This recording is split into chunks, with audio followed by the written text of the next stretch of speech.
Bem, caros irmãos, que a palavra do Senhor esteja na sua vida, que você cada dia mais cresça, se alimente da palavra de Deus, leia continuamente a palavra do Senhor, para que você cresça em conhecimento e graça, conhecendo este livro tão maravilhoso que é a Bíblia Sagrada. Nós estamos aqui desde alguns dias, já comentamos aqui porções da palavra do Senhor, usando aqui a Bíblia cronológica. Então, muito obrigado pela sua atenção, pelos seus compartilhamentos, que os irmãos têm de vez em quando compartilhando essa mensagem, para que a palavra do Senhor ela realmente venha preencher os corações vazios que estão ansiosos para ouvir uma palavra maravilhosa da parte do nosso Deus.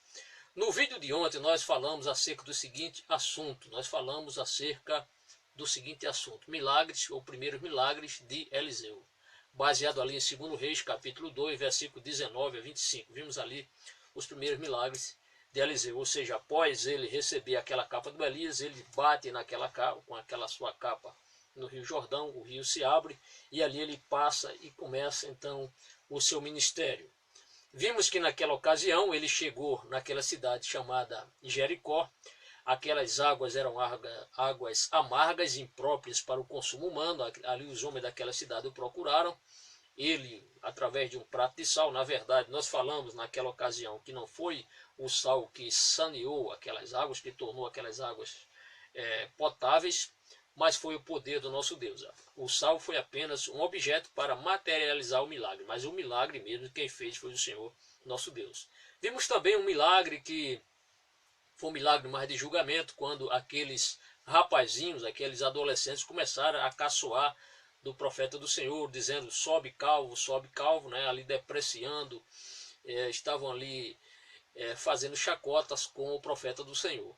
E imediatamente o Senhor, no seu juízo, que foi imediato, ceifou a vida daquelas 42 crianças, que eram filhos de idólatras e posteriormente seriam idólatras em potencial, porque estavam sendo educadas ali naquele culto de Jeroboão, infelizmente.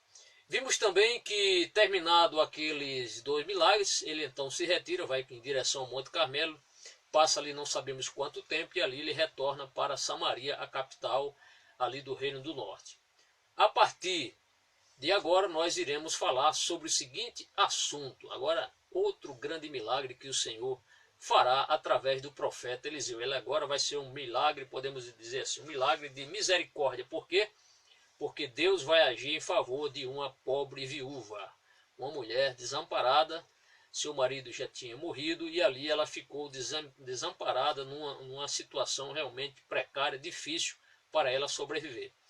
O texto nosso está baseado no livro do Reis, 2 Reis, capítulo 4, versículos de 1 a 7, apenas 7 versículos. Será um estudo curto, porém muito objetivo, porque você vai descobrir, você vai entender como o poder de Deus ele é imensurável. É impossível descrever o poder de Deus quando o homem de Deus resolve estar ao dispor do Senhor para que Deus, através dele, faça grandes milagres. Agora estava Eliseu substituindo o profeta Elias à altura, ali com a porção dobrada do Espírito do Senhor, do Espírito de Elias sobre ele, e ali o Senhor começa a fazer grandes milagres, podemos assim dizer.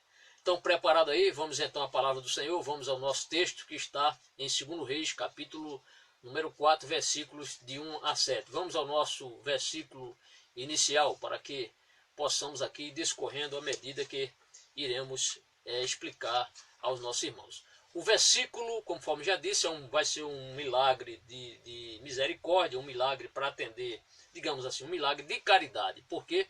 Porque o Senhor vai socorrer uma pobre viúva.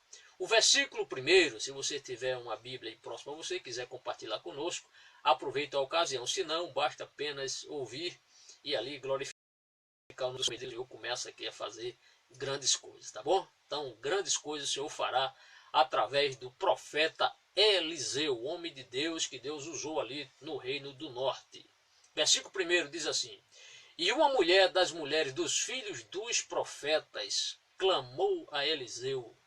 Olha, uma mulher dos filhos dos profetas clamou a Eliseu, ou seja, uma mulher, o texto vai mostrar que ela era uma mulher viúva, porque o texto continua, lemos apenas uma parte do texto. Eu vou ler todo o versículo e depois nós iremos explicar cada pormenor na medida do possível. Então o texto diz: E uma mulher das mulheres dos filhos dos profetas clamou a Eliseu dizendo: Meu marido, teu servo, morreu, e tu sabes que o teu servo temia ao Senhor. E veio o credor a levar-me os meus 2 filhos para serem servos.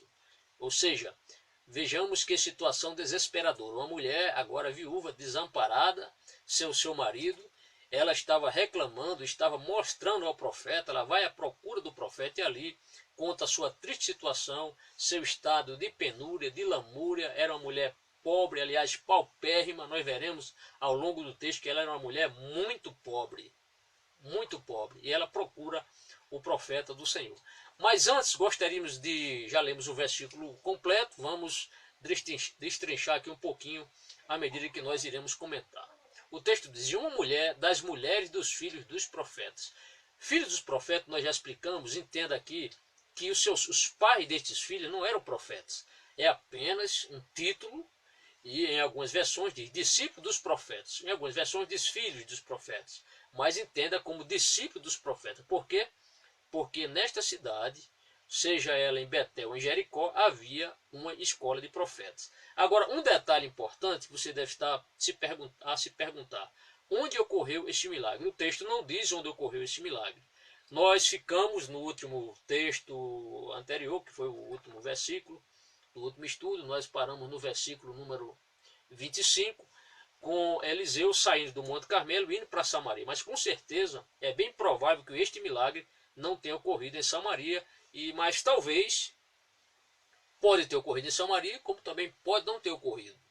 O fato é que uma mulher viúva, ela era casada com um destes discípulos dos profetas, ou seja, nós sabemos que haviam 2 escolas de profeta, uma escola de profeta em Jericó e outra em Betel. Então pode ser de uma dessas cidades ou da outra cidade. E aquela mulher procura então o homem de Deus, Eliseu, e ela clama, ou seja, ela chega suplicando, ela chega ali implorando ao profeta ali abrindo seu coração e dizendo o que é que ela diz? E dizendo: meu marido, teu servo, morreu. Meu marido, teu servo. Veja que era uma mulher que respeitava o profeta do Senhor. Ela procurou este profeta. Este teu servo, que ela diz, certamente porque Eliseu nessa época já exercia, e logicamente já exercia influência sobre a escola de profetas, porque primeiro era Elias, que fazia suas visitas, não digo com tantas frequências, devido a ele estar sendo muito procurado quando estava aqui na terra. Posteriormente, Eliseu deve ter passado por lá em algumas ocasiões, e este homem, ela está dizendo que o seu marido era o servo de Eliseu. Por quê? Porque Eliseu já exercera, ou já estava exercendo, ou tinha exercido antes, e agora mantinha esta função de ser a pessoa responsável por aquela escola de profetas. Então ela procura o homem de Deus, nada mais. Se havia uma pessoa ali importante, alguém que representava Deus, era o profeta Eliseu. E ali ela chega e conta que aquele seu marido, que era um dos discípulos dos profetas, havia morrido, e ela diz: e tu sabes que o teu servo temia ao Senhor. Então ela mostra, ela traz a memória, puxa pela memória de Eliseu, dizendo: olha, o senhor bem conhece, ou o senhor bem conhecia o testemunho do meu marido, como ele era um homem que temia a Deus. Olha o que o texto está dizendo: e tu sabes, Eliseu, e tu sabes que o teu servo temia ao Senhor. Então aquele homem, aquele marido desta mulher, era um homem que, quando em vida, além de ser um discípulo dos profetas, era um homem que tinha um testemunho. E o próprio Eliseu, ela aqui diz: olha, tu bem sabes, tu sabias como era o testemunho, como meu marido era um homem fiel a Deus, ele temia o Senhor. E o texto diz: e veio o credor, ou seja, aquele homem, quando em vida ele tinha uma dívida, e ele morreu sem pagar essa dívida, sem quitar essa dívida. Então esse credor era alguém que tinha emprestado um certo dinheiro a este esposo desta senhora, desta viúva, e morreu sem quitar essa dívida. E agora o prejuízo ou a conta ficou para quem estava vivo, né? Para ela, no caso, ela seria agora a pessoa responsável para quitar este débito que tinha o seu marido tivera com o credor, e infelizmente não teve tempo hábil para pagar essa conta antes dele morrer. E ela diz, e veio o credor a levar-me os meus 2 filhos para serem servos.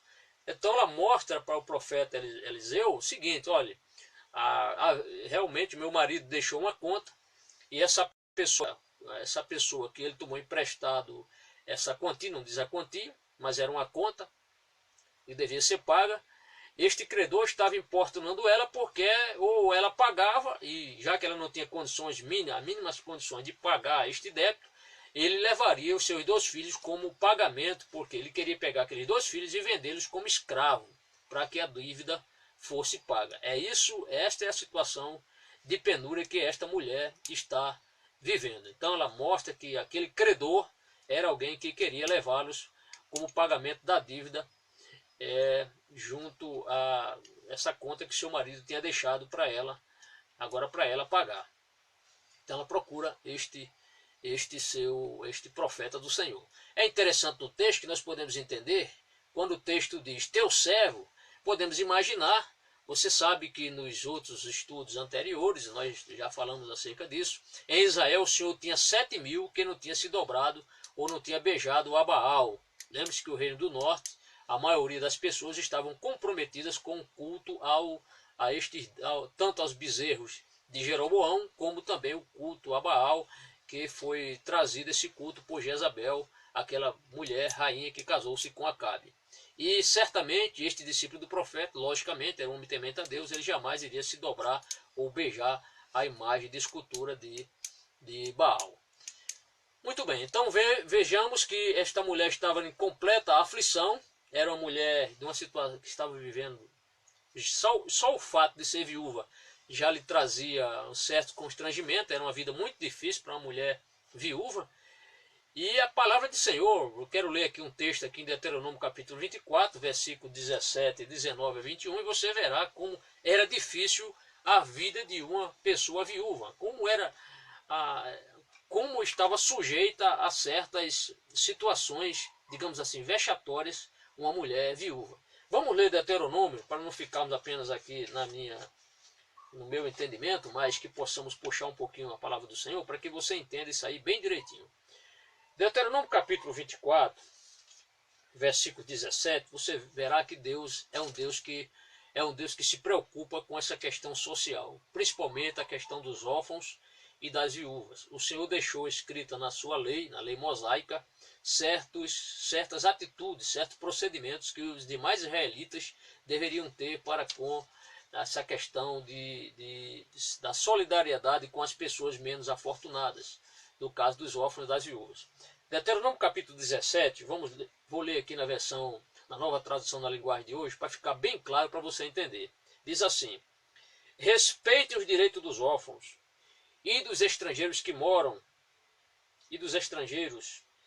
na cidade de vocês. Não aceitem como garantia de pagamento de uma dívida a roupa da viúva. Então ela jamais poderia deixar a sua roupa ali com o credor, a quem vocês emprestaram alguma coisa. Aí vamos ao versículo número 19.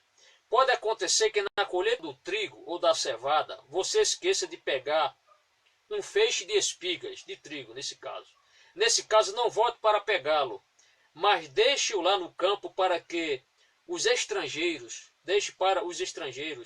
para os órfãos e para as viúvas. Assim o Senhor nosso Deus abençoará tudo o que você fizer. Então vejamos, o texto é bem claro, está mostrando que na época da colheita, se caísse de repente ali, na hora alguém estava juntando ali o trigo e caísse por acaso ali algumas espigas, a pessoa não deveria se abaixar e pegar. Ficaria para os órfãos, para as viúvas, para os estrangeiros. Por quê? Porque essas pessoas eram pobres. Essas pessoas precisavam do alimento. E o texto continua, versículo 20. Na colheita das azeitonas, depois que você sacudir as oliveiras, não volte para pegar as azeitonas que ficaram nas árvores. Deixe-as para os estrangeiros, para os órfãos e para as viúvas. E o versículo 21 diz: e faça só uma colheita de uvas nas suas plantações. As uvas que ficarem nos pés serão deixadas para os estrangeiros, para os órfãos e para as viúvas. Então, o que é que nós estamos vendo aqui? O cuidado de Deus para com a pessoa, os órfãos e para as viúvas. Então, essa mulher, estando sem o seu marido, ela vivia disso, vivia praticamente de favores. Receber aqui as colheitas que caiu no chão.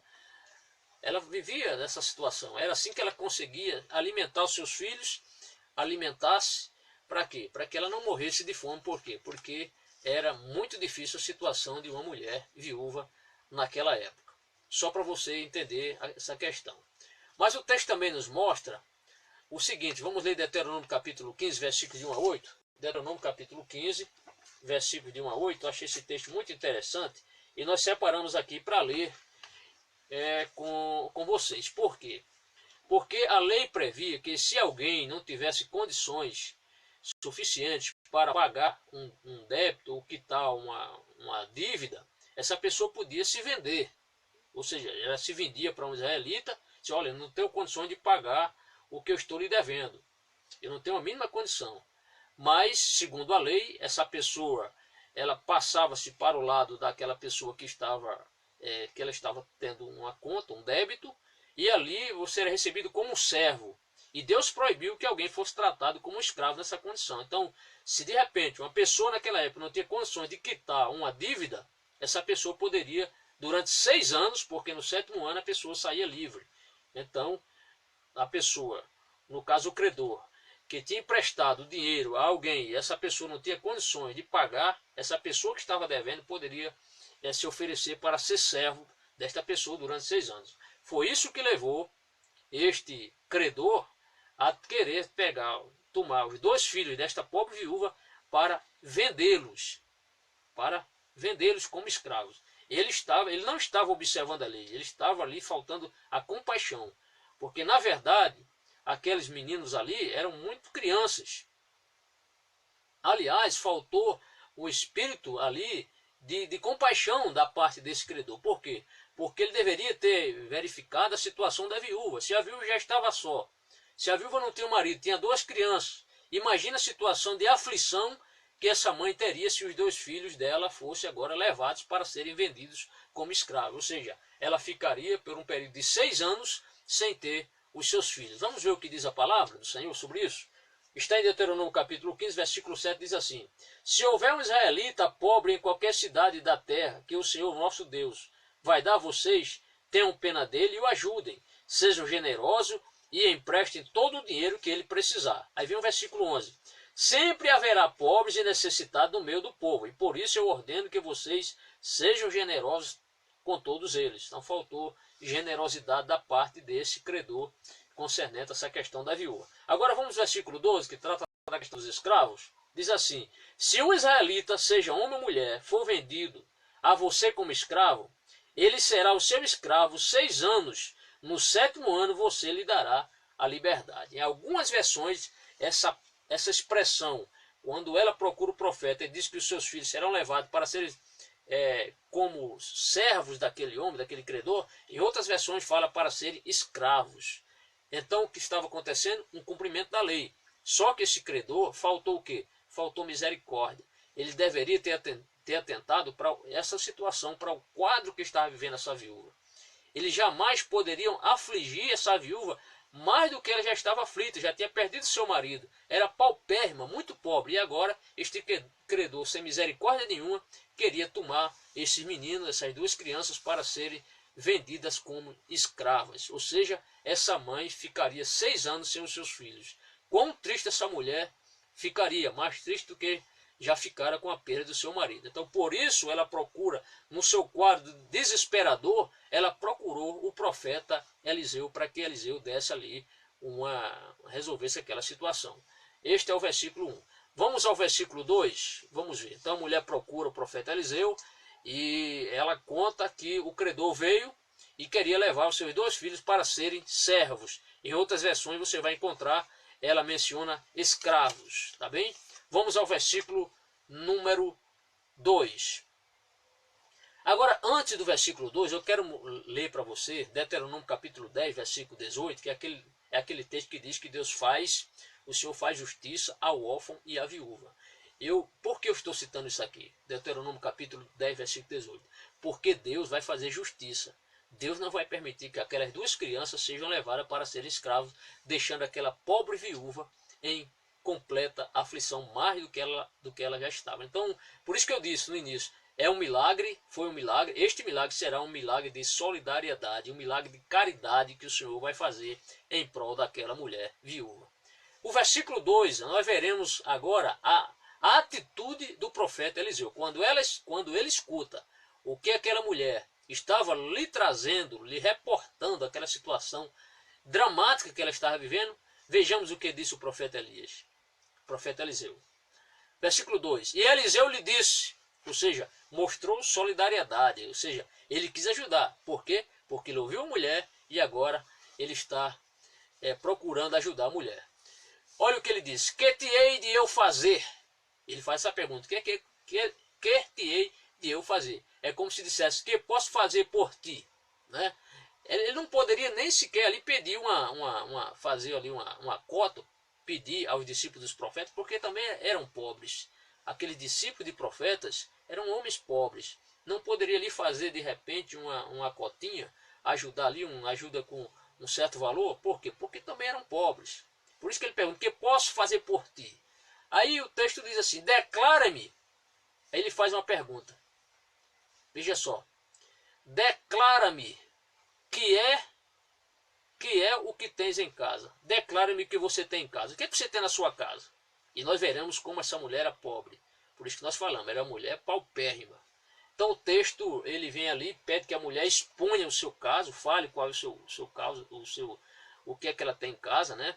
E ele diz, o que é que você tem em casa? Ou que algo ela tinha em casa, né? E de repente ela disse assim, o texto diz, e ela disse, tua serva, veja a submissão dela, veja o respeito dela, tua serva não tem nada em casa, ou seja, não tinha um móvel para que possa vender ou algum objeto valioso, praticamente ela não tinha nada, um sofá, uma cama, alguma coisa para vender, um armário, uma mesa, uma cadeira, ela não tinha. Então uma mulher que, não sei, o texto não diz, mas talvez, quem sabe, ela já tenha vendido alguma coisa, enfim, ela não tinha praticamente nada, a não ser uma coisa. O texto diz, e ela disse, tua serva não tem nada em casa, senão, olha só, senão uma botija de azeite. Uma botija. Ela disse que não tinha duas, nem tinha três, ela só tinha uma botija de azeite, ou seja, um vaso de óleo, ou um jarro pequeno, digamos assim, pequeno com azeite. Então vejamos, o texto já nos mostra que essa mulher estava em extrema pobreza, paupérrima, não tinha nada valioso ali, não tinha um móvel para que Eliseu de repente, olha, venda essa sua cadeira, venda essa sua mesa, venda esse seu armário, venda essa sua cama, enfim, venda qualquer coisa. Mas ela só tinha, coitada, só tinha um vaso de azeite. É isso que o texto diz. Mas ela disse o que tinha. Ela foi sincera e humilde em revelar a sua triste pobreza, né? A sua grande pobreza. Ela só tinha este vaso de azeite. Muito bem. Vamos ao versículo número 3. O versículo número 3, vejamos. Então o texto nos mostra, vai nos mostrar que apesar dela ser uma mulher pobre, mas era uma mulher de testemunho. E nós veremos isso aqui. Por quê? Porque a solução será dada pelo profeta Eliseu, dando a ela uma estratégia, e essa estratégia, com certeza, nós veremos que era uma mulher que, apesar de ser pobre, era uma mulher que tinha crédito, era uma mulher de testemunho, uma viúva de testemunho. Por quê? Porque Eliseu toma a iniciativa e diz, então disse ele para ela, veja só, vai, então, vai, pede para ti vasos emprestados. Primeiramente, esse termo, essa palavra aqui, vai, significa que ela deveria o quê? Ele exigiu dela uma certa ação. Então, ela deveria esboçar uma certa ação. Olha o que diz o texto na continuação. Vai, pede para ti vasos emprestados a todos os teus vizinhos. Eliseu manda, ela diz, olha, vá, pegue vasos emprestados com todos os seus vizinhos. Por que eu vejo isso aqui? Algo importante. É a questão do testemunho. Porque se essa mulher, ela não fosse uma boa vizinha, se não fosse uma mulher de testemunhos, se fosse uma mulher que comprasse e não pagava as contas, será que as pessoas iriam, será que ela teria crédito das pessoas lhe confiarem, emprestar um simples vaso? Logicamente que não. Mas era uma mulher de testemunho. Veja como é importante nós darmos testemunhos para os nossos vizinhos. Então o profeta Eliseu através de uma revelação divina, do poder divino sobre a sua vida, podemos assim crer, ele dá essa estratégia para a mulher. Olha, o texto diz, vai e pede para ti vasos emprestados a todos os teus vizinhos. Mas ele diz, vasos vazios, não era vasos cheios. Ele não disse, olha, tome emprestados vasos cheios e traga para cá, não. Pediu vasos vazios. A quem? A todos os seus vizinhos. Nenhum vizinho deveria ficar de fora. Todos, seja o vizinho da esquerda, da direita, da frente, da retaguarda, todos deveriam, ela deveria bater na porta de cada um deles para trazer, só pedir emprestado esses vasos. Ele diz, vasos vazios. Em algumas versões eu encontrei já ânforas vazias, que também é uma espécie de jarro, é um pouco maior. E ele diz mais, ó, não poucos. Então ele diz, olha, vá procurar com todos os seus vizinhos vasos vazios, agora não poucos, ou seja, que fosse em grande quantidade. Por quê? Porque o milagre seria grande. Esta foi a palavra do profeta Eliseu para esta pobre viúva. O que nós veremos agora no versículo 4 é a continuação ainda da palavra profética do profeta Eliseu, orientando ainda esta mulher. Então ele mandou, no versículo 3, ela sair, né, procurando vaso emprestado com todos os seus vizinhos, que fosse muitos vasos, mas com todos os seus vizinhos, porém vasos vazios. E ele continua, então entra, depois entra no caso, então entra e fecha a porta sobre ti e sobre os teus filhos, e deita o azeite com todos aqueles vasos, e põe à parte o que estiver cheio. Vamos destrinchar isso aqui. Ele diz, olha, então entra, fecha a porta sobre ti e sobre os teus filhos. Porque ele mandou, ele determinou, orientou que ela fechasse a porta. Certamente, logicamente, para que ela não fosse importunada enquanto estivesse ali cumprindo com aquele milagre. Por quê? Porque o milagre iria começar já a acontecer. Então ele orienta, fecha sua porta. Esse milagre não pode ser público, tem que ser no âmbito da sua casa. Tranque bem a sua porta, traga seus filhos para dentro de casa, se tranquem, feche a porta. Por quê? Porque o Senhor não iria mostrar esse milagre na frente de pessoas que não deveriam presenciar o milagre. Imagine se na hora que essa mulher estivesse, como nós veremos nos versículos seguintes, o milagre vai acontecer, ela começa a encher esses vasos, e se de repente, quando ela estivesse enchendo, chegasse ali o credor, o que é que ele não iria pensar? Ele não ia entender como um milagre, mas ia entender, olha, você quer dizer que você estava tanto tempo com condições de me pagar e você se negava a pagar. Você tem tanto azeite aqui, por que não vendeu esse azeite e pagou o que você deve? Nós podemos imaginar isso. Ele poderia ter pensado isso, né? Que aquela mulher era uma mulher realmente que faltou ética, que faltou a questão da moralidade nela, em ela arcar com aquele débito, pagar aquele débito. Né? Poderia imaginar. Por isso que esse milagre deveria ser fechado, a porta fechada, para que fosse algo reservado. Então entra, fecha a porta sobre ti, diz o versículo 4, e sobre os teus filhos, e deita o azeite em todos, ou seja, derrama o azeite em todos aqueles vasos, em todas aquelas ânforas, e põe à parte o que estiver cheio. Então, à medida que eles fossem cheios, ela deveria separar, e separando com a ajuda de seus filhos esses vasos. Então enchia vaso e separando. Essa foi a orientação do profeta Eliseu. Vamos ao versículo número 5. O texto diz, partiu pois dele, aquela mulher foi imediatamente, ela creu nessa orientação do profeta Eliseu, ela creu na palavra, nessa palavra profética, abençoadora. O texto diz, nos mostra que ela não perdeu tempo. Mas o versículo 5 é bem patente, quando diz, partiu pois dele, e fechou a porta sobre si e sobre seus filhos, e eles lhe traziam o quê?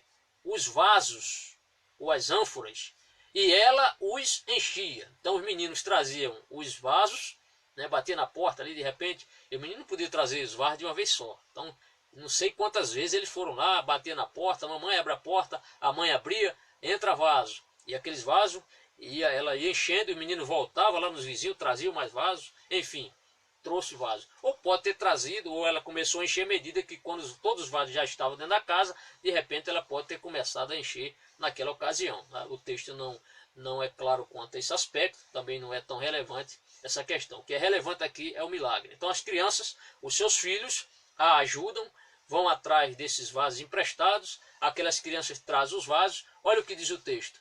e eles lhe traziam os vasos, e ela os enchia. Então, os meninos traziam, e ela pegava aquele vaso, porque ela disse que tinha em casa um vaso com azeite. Ela só tinha uma botija com azeite.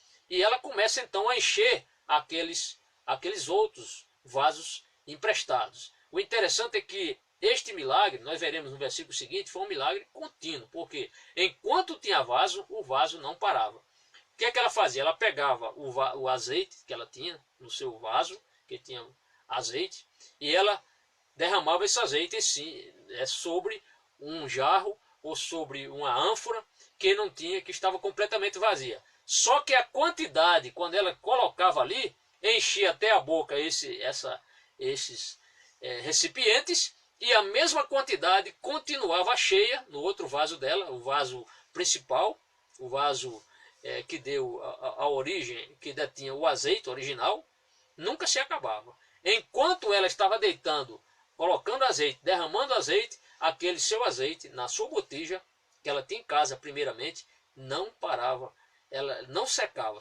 ele continua a mesma quantidade. Por quê? Porque precisava encher outros vasos. Isso é um milagre extraordinário, grandioso, realmente coisa de Deus. Por quê? Porque imagine só, a quantidade de azeite que ela tinha não se acabava. Esse milagre foi diferente do aquele outro milagre que o profeta Eliseu está lembrado lá no caso da viúva de Sarepta. E essa mulher aqui era mais pobre do que aquela viúva. Por quê? Porque aquela viúva ainda tinha um punhado de farinha e tinha um pouco de azeite. Essa aqui só tinha azeite, não tinha farinha. E outra coisa, para você não misturar um milagre com o outro. Naquela situação ali, aquele milagre foi contínuo e acontecia todos os dias. Aproximadamente 2 anos aquele milagre perdurou. Mas ele não pediu que a viúva vendesse. Nesse caso aqui, esses que serão cheios serão vendidos. Para quê? Para que a mulher viúva pudesse sanar o seu débito junto com o seu credor. Então, um milagre maravilhoso. Vamos ao versículo número 5. O versículo número 5 diz o seguinte. Então, o versículo número 5, vamos ao 6, diz assim: partiu, pois, dele e fechou a porta sobre si e sobre seus filhos. E eles lhe traziam os vasos e ela os enchia. Aí o versículo 6 diz: e sucedeu que cheios que foram os vasos, disse a seu filho. Ou seja, as ânforas eram cheias, ou os vasos, os recipientes, todos foram cheios. E disse assim, quando ela encheu todos os vasos que estavam ali, o texto diz, disse a seus filhos, trazei-me ainda um vaso. E ela disse, olha, aqui ainda tem azeite suficiente para encher mais vasos. Porém, ele lhe disse, um dos meninos lhe disse, não há mais vaso nenhum. Ou seja, acabaram-se os vasos, mamãe. Como se dissesse assim, né? Mamãe, acabaram-se os vasos. Porque não tinha mais vasos. Mas eles já tinham pego muitos vasos com seus vizinhos. Aí o texto diz, então o azeite parou. Ou seja, o milagre iria continuar enquanto tivesse mais vasos ou mais ânforas para serem enchidos. O milagre acabou por quê? Porque não tinha mais vasos. Isso mostra o quê? Isso mostra a perpetuação do milagre. Ou seja, enquanto se fosse possível ela pegar vasos de todas as cidades, aqueles vasos não seriam suficientes para aquela botija ser cheia. Por quê? Porque era o poder do Senhor que estava sobre aquela palavra profética do profeta Elias, e o Senhor realmente iria honrar aquela palavra profética do seu servo profeta Eliseu. Então o texto é bem claro quanto a isso. O que Eliseu recomenda que aquela mulher faça com esses azeites? É aí que nós veremos no versículo 7. Nós veremos que aquela mulher, que era uma mulher pobre, endividada, uma conta que para ela seria algo impagável, nós veremos que essa mulher agora ela vai ser uma comerciante. Por um certo tempo ela vai comercializar esses azeites que foram multiplicados. Por quê? Porque essa será a orientação do profeta do Senhor, o profeta Eliseu. Olha o que diz o versículo 7. Então veio ela. Então aquela mulher retorna profundamente feliz, alegre, certamente, com esta bênção, com aquela multiplicação do seu azeite. O texto diz, então veio ela e o fez saber ao homem de Deus. Ou seja, ela conta ali o seu testemunho do milagre. Por isso que é importante, irmão, no culto de testemunho, culto de oração, de testemunho, conte quantas coisas o Senhor te fez na sua vida. porque certamente Deus faz milagre todos os dias, na sua vida e na minha vida também. Todos os dias, se nós acordamos com saúde, com vida, é mais um milagre que o Senhor faz na nossa vida. Então o texto diz, então veio ela e o fez saber ao homem de Deus e disse ele, olha a orientação, ela se apresenta para Eliseu ali, conta o seu testemunho, e realmente conforme ele orientou, aquilo acontece, e o profeta o Eliseu dá ali o recado a ela, a orientação. Diz assim, vai, vende o azeite. Então mandou vender o azeite, e não os vasos. Interessante isso aqui, olha, o texto é bem claro. Vai, vende o azeite e paga a tua dívida. Veja que ele não mandou, olha, vai e venda o azeite com os recipientes. Não. Por quê? Porque os recipientes, os vasos, eram emprestados. Ela precisaria devolver esses vasos. Certo? Então, interessante isso aqui também. Vai e vende o azeite. Não vende a botija do azeite, vende o azeite. E paga a tua dívida. Ou seja, quite seu débito. E tu e teus filhos vivei do resto. Então foi um milagre que foi além da suficiência. Por quê? Porque o texto diz, vai e vivei do resto. Ou seja, ela iria vender toda aquela quantidade de azeite. O lucro seria uma bênção, porque daria para ela sanar o débito e ainda ficar com alguns recursos para viver ainda alguns dias, quem sabe meses, ou quem sabe até anos, com os seus filhos. Que alegria aquela mulher não teve naquele dia. Por quê? Porque sabia que seus filhos não seriam escravos. Se ela estava antes pensando que o credor levaria para ele se tornar escravo durante 6 anos, imagina aquela mulher agora sabendo que os seus filhos ficariam com ela. Ou seja, aquela pobre viúva estava agora recebendo a bênção do Senhor, sendo abençoada. Uma mulher agora que antes era alguém que não tinha a mínima condição social de pagar o débito, agora tornou-se uma mulher, uma comerciante, pelo menos ali durante aquele período em que ela vendeu os vasos, o azeite e não os vasos. Então, ela ficou, o texto não mostra que ela ficou com um estoque de azeite, acredito só para o suficiente para o dia a dia na sua casa, mas ela vendeu o azeite do milagre e ali ela pôde sanar o seu débito. Então é isso que o texto está nos mostrando. O que nós podemos colher com isso, sobre tudo que nós aqui informamos a cada um de vocês, é que a bênção do Senhor, ela requer obediência. Se aquela mulher não tivesse atendido à solicitação do profeta ou à orientação do profeta, ela ficaria com o seu débito ficaria ainda maior e não poderia de forma alguma sanar o seu débito. Mas ela obedeceu, foi uma mulher que creu na orientação do profeta Eliseu, tomou emprestado os vasos. Destacamos aqui a questão do testemunho desta mulher, que foi algo relevante, seu testemunho, porque se ela não fosse uma mulher de crédito, uma mulher que tivesse um certo crédito, um certo testemunho, certamente os seus vizinhos não iriam emprestar os vasos para ela. Mas ela alcançou misericórdia, ela tinha testemunho, por isso que conseguiu aqueles vasos, aquela grande quantidade de vasos para que fossem enchidos, e ali os seus filhos poderiam ficar com ela sem precisar de forma alguma serem vendidos como escravos. Esta é a principal orientação. Mas eu tenho orientação aqui para você também. Não faça débito além daquilo que você ganha. Se você ganha X, você não pode gastar X mais Y. Vimos que a intenção, logicamente, a intenção daquele marido, daquela mulher, antes dele morrer, era pagar a sua conta. Porém, não foi possível. Não sabemos por qual motivo ele morreu, mas certamente era alguém que iria pagar a sua conta. Porém, a sua vida foi ceifada antes, ele morreu e ficou com esse débito para a sua família arcar com essa despesa e com esse pagamento. Deus, na sua infinita misericórdia, enviou o profeta, e o profeta foi solidário com aquela situação, resolveu aquela situação desta mulher. Como isso é interessante. O interessante também é que, se naquela época o azeite foi importante para sanar o débito daquela mulher, as dívidas dela, nós temos hoje, digamos assim, tipologicamente, aquele azeite hoje para nós significa ou simboliza o Espírito Santo. Nós temos o Espírito Santo para nos orientar a fazermos a obra do Senhor. Sem o Espírito Santo, que é o azeite presente, uma tipologia, uma simbologia, porque o Espírito Santo também tem esse símbolo no azeite, que representa a presença de Deus na nossa vida, a presença de Jesus na nossa vida, ela é fundamental para nós termos uma vida abençoada. Conserve sempre esse azeite para que você possa vencer sempre em nome de Jesus. Que Deus nos abençoe. No próximo estudo nós iremos falar também de outro milagre. E agora é Eliseu e a mulher de Sunem, baseado em 2 Reis, capítulo 4, versículo de 8 a 37. Quem sabe amanhã, se não amanhã, na próxima sexta-feira, iremos comentar sobre este mais um milagre que o Senhor fará através do profeta Eliseu. Deus lhe abençoe, tenha uma boa noite. Muito obrigado, compartilhe, espalhe a mensagem do Senhor. Honra e glória sejam dadas ao Senhor, nosso Deus. Amém.